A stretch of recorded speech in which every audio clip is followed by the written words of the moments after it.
그 1987 영화의 배경도 사실 우리가 분노할 수밖에 없는 그런 상황이죠.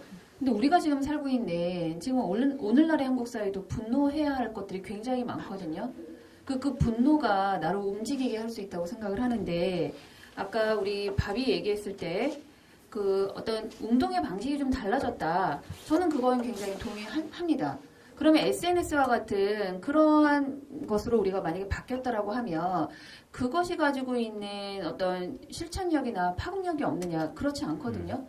근데 저는 그 방식의 변화가 문제가 아니라 거기에 담고 있는 그러니까 소위 그것을 자발적으로 움직이는 청년과 또 청년이 어떠한 방향과 가치관을 담고 그 행위를 하느냐. 저는 그게 굉장히 중요하다라고 보는데 그렇기 때문에 지금 머루가 얘기한 뭐 학습이나 교육으로서의 시민교육, 정치교육 이런 부분들이 저는 굉장히 중요하다라고 봅니다.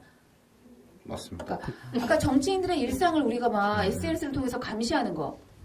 그러니까 그렇게 보면 이건 말투적인 관심밖에 안 될 수 있거든요. 하지만 거기에 우리가 그런 걸 왜 해야 하느냐라는 어떤 의미를 갖게 된다면 저는 그 방식이 바뀐 게 문제가 아니라 그거야말로 또 다른 하나의 운동의 성격을 가지고 사회를 바꿀 수 있는 또 작은 소소한 또 움직임이 될 수도 있는 거죠.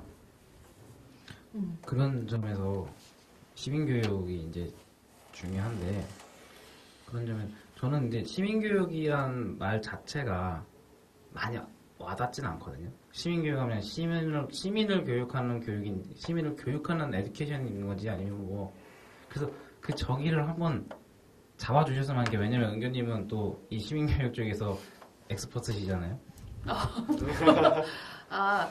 아니 뭐 시민교육이나 또는 이런 이제 민주시민교육들을 지금은 뭐 학교 안에서뿐만 아니라 이런 평생학습 차원에서도 굉장히 활발하게 좀 진행이 되고 있는 프로그램이기도 한데 사실 여러분들이 이제 시민교육을 직간접적으로 저는 받았을 거라고 생각을 해요. 다양한 형태의 시민교육을 받았을 거라고 생각하는데 저는 제가 오히려 되묻고 싶은데 또 청년의 입으로 듣고 싶으니까 시민교육의 핵심은 뭐라고 생각하십니까?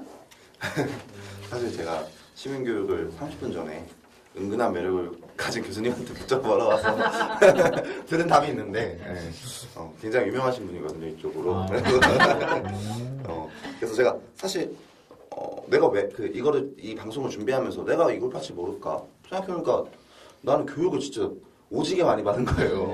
난 대학생이기까지 하고 나는 뭐 유치원 때도 교육 받았고 군대 빼고 다 여태까지 쭉 교육을 받았는데 이걸 모르니까 그럼 다른 나라는 교육을 어떻게 받지? 다른 나라는 시민교육을 어떻게 받지? 이렇게 찾아보니까 프랑스가 뭐 프랑스 혁명에 대해서 민주주의가 시민교육이 유명하잖아요. 그래서 알아봤는데 막 공장 폐쇄에 맞선 노조가 노동자의 권리를 어떻게 보호하는지 그러니까 시민교육 중학교 4학년 내용에 있고 시민교육 중학교 3학년 내용에는 급여 명세서를 보여주면서 총 급여와 실수령액의 차이 막 이런 거를 물어보는 거예요. 그래서 이거 되게 노동자 교육 같아가지고 아까 그 말했던 뭐 유명한 교수님한테 제가 물어봤더니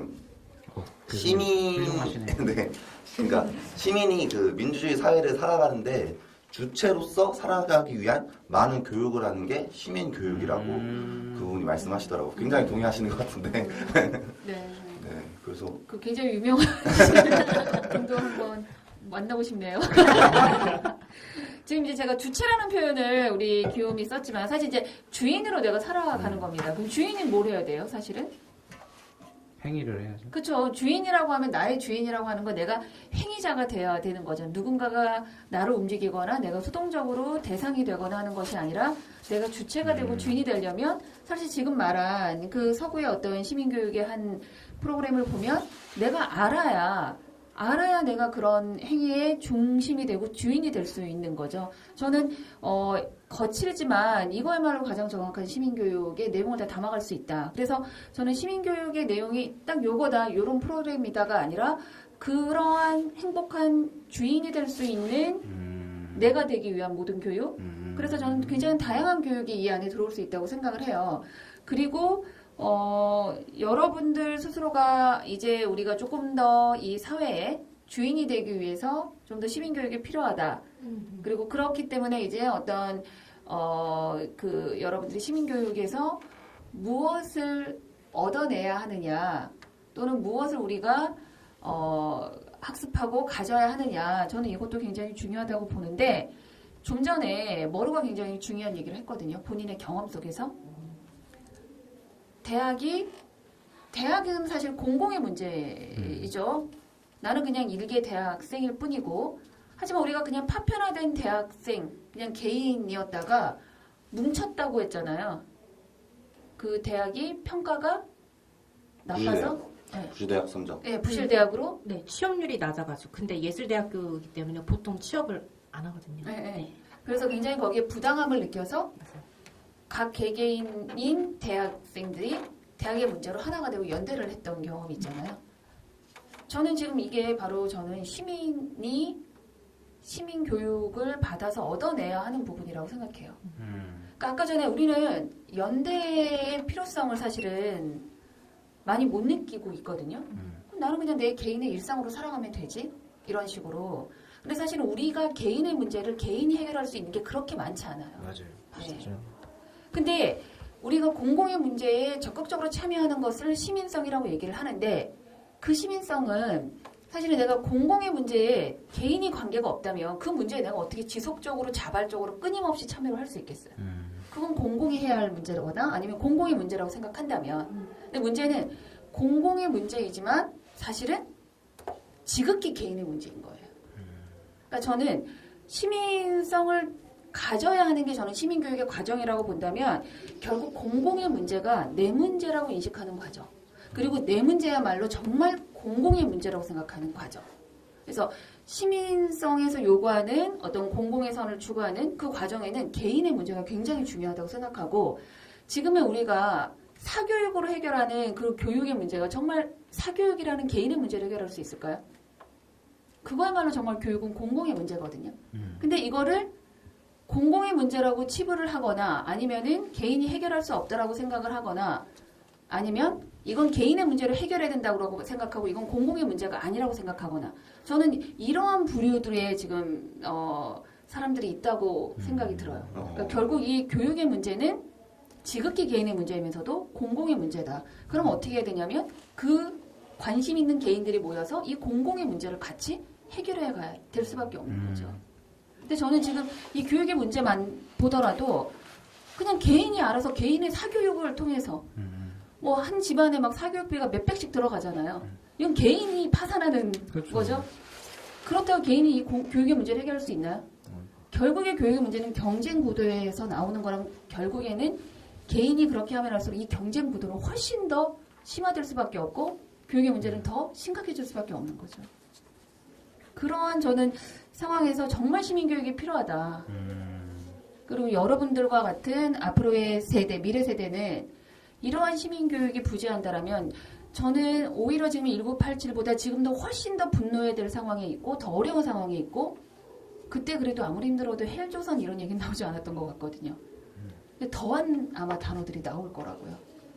근데 그 상황을 주인으로 행복하게 살려고 하는 우리들이 그 상황을 만들고 있는 거예요.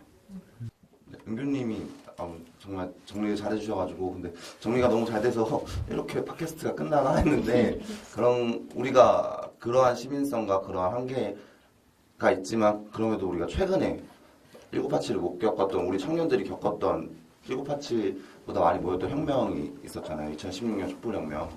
그래서 그거에 관해서 또 얘기를 좀 하고 싶네요. 그렇죠. 2016년 촛불시민혁명 정말 혁명이라고 붙일 만큼 또는 세계적으로도 굉장히 민주적인 시민혁명이었다라고 평가가 될 만한 굉장히 우리들을 시민으로 만들어줬다. 네. 다들 그때는 있었죠? 한국에 있었죠? 저는 군부대에 있었어요. 군인으로서 있었고 또 우리 밥은 저는 네, 동아리 있었는데 그 당시에 저희 동아리 부원들이 거길 다 다녀왔어요. 그래가지고 가서 사진도 찍고 그걸 같이 SNS 하니까 SNS 올리고 해서 저는 그 IT에서 퍼나르고 그런 역할을 했었어요. 그때 대학교 1학년? 네, 그때 1학년이었어요. 우리 옥자는? 저는 이제 16년 1월에 나와서 이제 좀 일을 하고 있다가 일을 하면서 이제 저는 참여를 했었죠. 아. 그 연말에. 여기야말로 다 지금 뭐 1987의 영화의 주인공들인데. 우리 머루. 저는 집에 아픈 사람이 있어서 보호하면서 TV를 봤죠. 아니 뭐 그때 현장도 현장이지만 그 현장을 못 가는 사람들도 다 TV에서 거의 그 부분들을 모든 방송이 생중계를 하고 보여주고 계속 보도를 해줬죠. 그래서 저 역시도 현장도 가보고 또 방송도 보고 하면서 굉장히 뭉클한 어떤 경험들이 있었는데 다들 이제 그 경험들은 공유하고 있는 것 같아요. 네. 청년의 눈으로 다시 한번 우리의 2016 그렇죠. 촛불시민혁명을 얘기해 볼까요? 저는 이 청년들이 이렇게 하고 뒤처리를 청소도 맞아, 했잖아요. 맞아, 저는 맞아. 그걸 보고 되게 깜짝 놀랐어요. 우리가 이 하는 혁명이 바르게 보이기 위해서 정말 그 뒤처리까지 그렇게 했다는 게 진짜 제대로 된 혁명이 이런 게 아닐까라는 생각이 들었었어요. 그냥 불 지르고 그냥 이렇게 하고 가는 게 아니라 어떻게 보면은 분노를 한 거잖아요, 다들. 근데 이게 나라냐? 이게 나라냐 하면서 하는데 분노를 한 거잖아요, 다들. 근데 머루님 방금 말씀하신 것처럼 뒤처리를 하고 저도 거기 가면서 담배꽁초 다 주웠거든요. 근데 그런 것들이 분노하면서 그런 어떤 행동을 하기가 솔직히 쉽지 않아요. 내 분노감을 더 표출하는데 더 할애를 할 줄 모자라는데 더 자제하면서 질서를 지키면서 제가 거기서 지금 생각한 게 참 냉철한 분노였다. 그런 걸 보면서 아까도 다 아시겠지만 이 촛불시민혁명 자체가 엄청나게 이슈가 되고 세계적으로 다 인정을 받는 이런 혁명 사건이잖아요. 그런 거 보면서 그렇고 제 나름대로도 참 뜻깊었어요. 처음에 안 가려고 했죠. 참여를 안 하려고 했어요. 그냥 한 사람의 그냥 직장인으로서 그냥 살아가려고 했는데 그 당시에 제 나름대로는 좀 안 나가면 평생 못 부를 것 같은 거예요.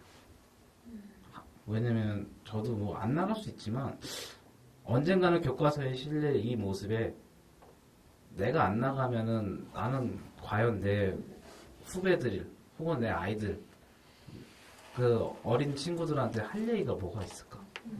뭘 얘기를 해줄까? 지금도 우리가 역사를 배울 때는 책으로 배우지만 입으로 직접적인 구전에 대한 것만큼 파격이 센 건 없거든요. 그런 면에서 진짜 그때 당시에는 안 나갔으면 저 스스로가 평생 못 불었을 것 같아요. 저 얘기를 하면 저는 안 나갔지만 못 나갔죠. 그죠 못 나갔죠. 정치 참여가 제한이 나갔으면 큰일 됩니다. 나는 거 아니야? 원래 못하는 거예요. 네, 영수경. 정치적 중립의 의무가 있어요. 제가 제가 어렸을 때 19살 때 20살 때 꿈이 대통령이었어요. 대통령이었는데 참 교육의 중요성인데 저는 이 내용을 어떻게 보면 좀 알게 되고서 우리나라가 잘못됐구나 해서 어린 마음에 경찰대에서 고쳐야지 했어요. 제가 중학교 때 경찰대에서 우리나라 종이롭게 해야지 했다가 대통령은 돼야겠다 싶어가지고 고등학교 때 꿈이 19살, 20살 때 꿈이 대통령이었고 여러 그 운동이라고 하는 현장 같은데 광장 같은데도 이제 매주 나가려고 하고 나가야 관심이 생기더라고요. 그렇게 하고 제가 항상 얘기했던 게 그 안에서 다 보잖아요. 그러면 법을 완전 무시해요. 노동상법 그냥 거기서 주장하는 사람들이 야 이거 진짜 나 그냥 새로 너무 억울해. 그러니까 새로 뭐 만들어주가 아니라 그동안 우리가 있었던 법으로 충분히 보장되는 영역을 다들 요구를 하거든요. 근데 노동상법 되게 다 간단한 것들을 안 지켜줘서 뭐 누구는 진짜 목상에서 막 그 농성하고 이러시는 거 뭐 그런 거 봤을 때 이거는 너무 합리적이지 못하다고 해야 되나? 너무 대놓고 하는 거예요. 그냥 제가 20살 됐을 때 그 탄핵됐던 박근혜 정권이었는데 너무 대놓고 하는 거예요. 그래서 그냥 대놓고 못된지, 대놓고 나쁜지. 그래서 저는 그냥 어떻게 이렇게 대놓고 하는데 사람들이 관심이 없지? 하면서 제가 저에 대해서 그 관심을 갖고 운동하는 이쪽에 있는 저에 관심 가는 친구들한테 어떻게 말했냐면 이렇게 대놓고 하는 게 언젠가는 보물터시 터질 거다. 지금 세월호 저는 가장 많이 봤던 게 세월호 때 광장에 10만 명 모였을 때 가장 많았거든요. 지금 좀 터졌다. 근데 이런 거 얘네 그렇게 대놓고 하면 세월호 참사 일어나듯이 나중에 언젠가 터질 거야. 라고 말을 하고 근데 진짜 군대 갔는데 진짜 터진 거예요. 근데 사실 저는 그렇게 말을 하고 그 말에 그렇게 100%못 믿었던 것 같아요. 진짜 터질까? 너무 대놓고 하는데 사람들은 너무 관심 없고 진짜로 너무 나쁜 행동들 하는데 너무 단단해 보이는 거예요. 저게 무너질까? 역사를 공부하면 공부할수록 뿌리가 너무 깊은 거예요. 그동안 너무 오랫동안 안 끊긴 거예요. 저게 무너질까? 했는데 그게 무너졌고 그래서 저는 아까 은교님이 말씀하셨던 것처럼 공공과 개인의 일이 하나잖아요. 그래서 그런 뭐 1987이나 이런 택시 드라이버 같은 영화를 보면 너네 송강호가 택시 드라이버 유준열한테 택시 드라이버요? 아니, 택시 운전사. 택시 운전사를 보면 송강호가 유준열한테 너 왜 운동하냐 그래요. 그럼 유준열이 저도 몰라요. 그냥 정경이 나 때리니까 지금 시위하는 거라고 해요. 이처럼 사실 운동하는 사람이 정말 대단한 일을 겪고 남의 일이라서가 아니라 그냥 내가 당하니까 하는 거거든요. 그래서 저는 운동 방향성 이런 얘기를 하는데 제가 휴학을 하고 그런 쪽으로 이야기를 만들어서 공감성을 할 수 있는 이야기를 만들고 싶은 꿈이 있는 상태인 것 같아요. 그래서 그런 거 경험하면서 지금의 꿈을 가질 수 있게 된 것 같습니다. 여러모로 모든 많은 전환점이 된 것 같아요. 다들한테. 그런 사실 그 무조건 얘기할 때 사실이야. 그동안은 거짓인가요? 우리가 그동안 했던 얘기는 가설. 너가 했던 얘기는 사실 이건가요? 네, 보충을 해서 이야기하자면 그 광화문 그 1,000만 명 시위에 나올 때 정말 1,000만 명이라는 사람이 나올 정도로 또 굉장히 어마어마한 규모로 일어났는데 근데 저희 부모님이랑 제 친구들의 부모님은 시위 나가지 말라 그랬어요 사실. 막 너희 괜히 잡혀갔다가 뭐 일 당한다. 실제로 그 SNS에 많이 보도된 게 이제 시위하고 있는 학생들을 경찰들이 목 졸라가지고 여기 시퍼렇게 피멍이 들어가지고 병원에 실려가고 뭐 거기 구치소에다가 놓고 실제로 광화문 시위 때도 그랬거든요. 그런 맞아. 모습이 보이니까 이제 부모님들 입장에서 걱정되는 거죠. 저도 그럴 수 있었을 거라 생각을 해요. 당연히 자기 자식이 가장 소중하잖아요. 그런 모습을 SNS로 보고 쫄았음에도 불구하고 제 친구들은 이제 다 나갔고 이제 많은 사람들이 모여가지고 목소리를 냈었구나라는 점에서 저는 조금 사실 그 전까지 저는 되게 회의적이었었는데 저희의 정치 참여 우리는 정치 그렇게 참여 안 하는 것 같구나 우리는 되게 현실에 바빠가지고 무관심하구나 생각했는데 그때 기점을 조금 많이 바뀐 것 같아요. 이 두려운 상황에서도 우리는 발벗고 나섰구나. 결국 우리가 이게 나라냐라고 함께 분노하고 연대해서 만들어낸 정말 혁명다운 혁명이었죠. 그렇죠? 네. 우리가 아까 전에 처음에 기욤이 1987 보면서 많이 부끄러웠다. 그리고 우리 옥자도 열심히 내가 실천적인 활동을 하고 있다고 생각했지만 영화를 보면서 좀 부끄러웠다 이런 얘기했지만 사실 우리에게 2016에 경험이 있기에 이 부끄러운 우리 지금 이 시대에 동시대인으로 살아가진 않고 있다 이런 생각이 좀 듭니다. 그래서 오늘 우리가 1987이라는 영화를 통해서 오늘의 시대를 다시 얘기하고 또 청년이 무엇을 해야 할지 또 어떤 힘을 가지고 있는지 우리가 한 번 정도 더 생각해 볼 수 있는 기회였다는 생각이 들어요. 깨어있는 시민이 되기 위한 이 팟캐스트 그것의 일환이라고 저는 생각을 합니다. 그래서 오늘 주제도 처음에 시작할 때 좀 무겁고 또는 또 우리가 어떻게 이 영화를 통해서 청년의 얘기를 할지 참 난감했던 주제였는데 우리가 꼭 해야 할 또 청년의 얘기들을 좀 풀어낼 수 있어서 또 유익한 시간이 됐던 것 같습니다. 오늘도 마지막으로 좀 정리를 해볼까요? 그래서 뭐 영화 관련한 얘기도 좋고 또 아니면은 뭐 지금 막 얘기했던 또 촛불 시민혁명의 얘기도 좋고 오늘 어쨌든 청년의 눈으로 바라본 1987에 대한 각자 마지막 멘트. 기영이? 난 마지막에 해야 될 것 같아요. 그러면 아까 우리 기영이 한 번 당했으니까 네. 우리 이제 머루부터 반대로. 저는 아직 영화를 안 봤기 때문에 근데 이제 경험을 통해서 그리고 얘기를 통해서 마지막 멘트는 뭐냐면 우리 청년들은 하고 싶은 게 있어요. 근데 그게 해야 할 일이 됐을 때 움직인다. 우리가 각각 갖고 있는 선이 있는데 그 선이 이제 넘치는 수준이 얼마 남지 않았고 촛불 혁명처럼 우리 또한 움직일 날이 얼마 멀지 않았다는 생각이 드네요. 이 영화. 희망이 보입니다. 네. 목자님. 목자님. 네. 다들 말하잖아요. 저희들도 그렇고 청춘, 청년. 아까도 말했듯이 청년이 가장 순수한 존재였는데 지금은 순수하지 못하다. 그럴 수 있죠. 세상이 어떻게 마냥 순수하겠습니까? 그런 것처럼 그거의 하나의 또 일환이 이제는 우리가 희망을 얘기하진 않잖아요.